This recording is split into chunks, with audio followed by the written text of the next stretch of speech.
अब यहाँ निकट में कहीं भी जल मिलने वाला नहीं है सुमति जी। नहीं,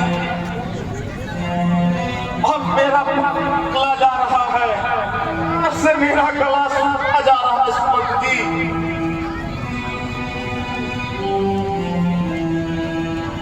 इस झुरमुट के निकट आसमान में कुछ पंछी उड़ रहे हैं।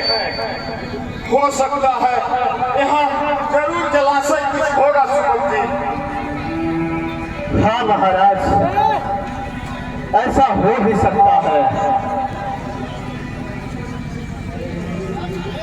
मैं प्रयास कर देखता हूँ। आप तब तक यही विश्राम कीजिए महाराज। जाइए सुमति जी, लगता है मेरा प्राण निकल जाएगा।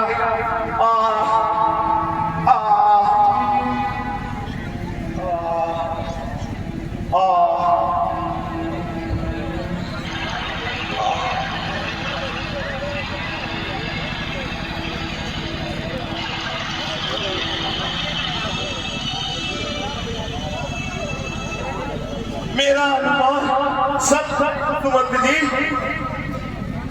सत्य है ना? पानी मिल गया ना? नहीं महाराज, यहाँ भी कहीं कोई जलाशय नहीं है। ओ, अब क्या करूं?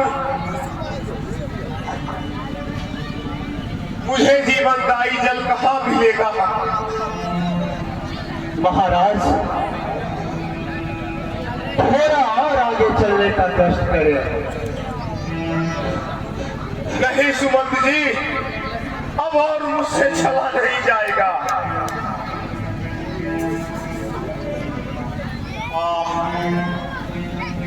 लगता है अब यह मेरा प्राण एक जल के बिना चला जाए। नहीं राजन, यह कैसी अमंगल वाणी बोल रहे हैं? जिनकी भुजाएं असुर सैन्य समूह को पराजित कर सकती है, जो सब भेदी बाण चला सकते हैं, जो मानव होकर भी देवताओं को त्रास कर सकते हैं, ऐसे महावीर के सिरमुख से ऊंची वाणी शोभा नहीं देती राजन।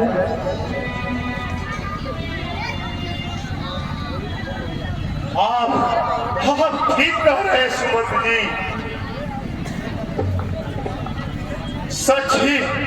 सच ही संकट काल में मनुष्य अपना धैर्य और साहस खो बैठता है। मेरी चेतना इस समय, मेरा अंदर का बल ही भूल गया।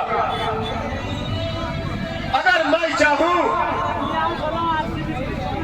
अनेक पर्वतों और धरातल को चीरकर इस बांध से शीतल और मधुर धन की ज्वाला बहा दूं।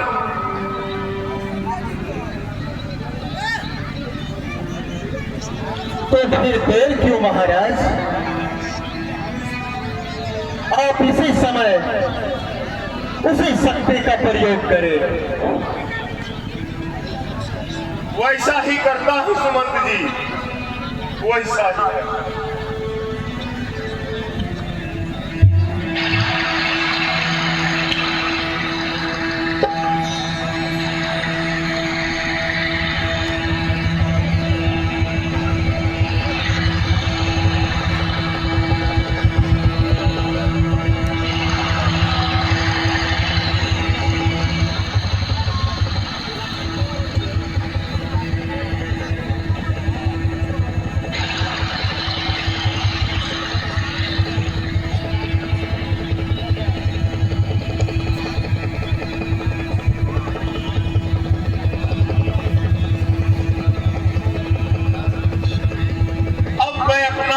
बुझाने के लिए शक्ति का प्रयोग नहीं करूंगा। आप शीघ्र ही इनके पीछे जाएं। देखिए ना, इनके हाथ में जल पात्र था, जरूर कहीं जलाशय होगा सुमन जी। आप इनके पीछे जाएं, सिर्फ देर ना करें। मैं तब तक इस वृक्ष के निकट आराम करता हूँ। जाइए सुमन जी। जैसे आज्ञा आपका महाराज।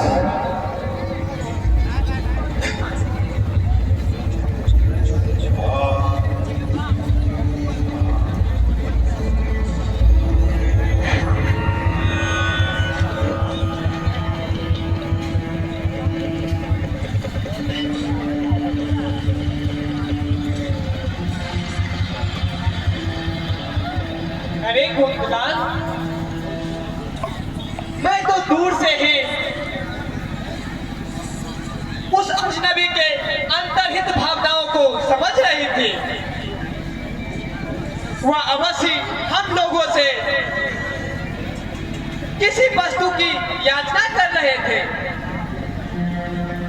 पर वह याचक तो जल का प्यासा निकला।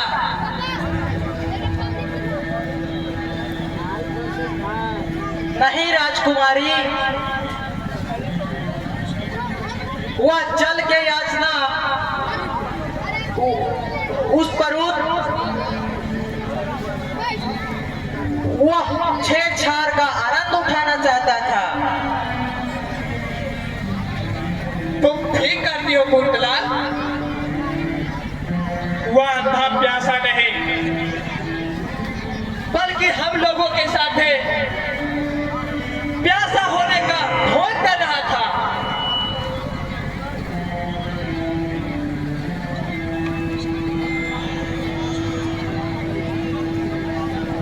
मैं भी इसकी तिरंगी चाल को समझ रही थी, लेकिन आपने मेरी एक न चलने दी। नहीं कुंतलाल,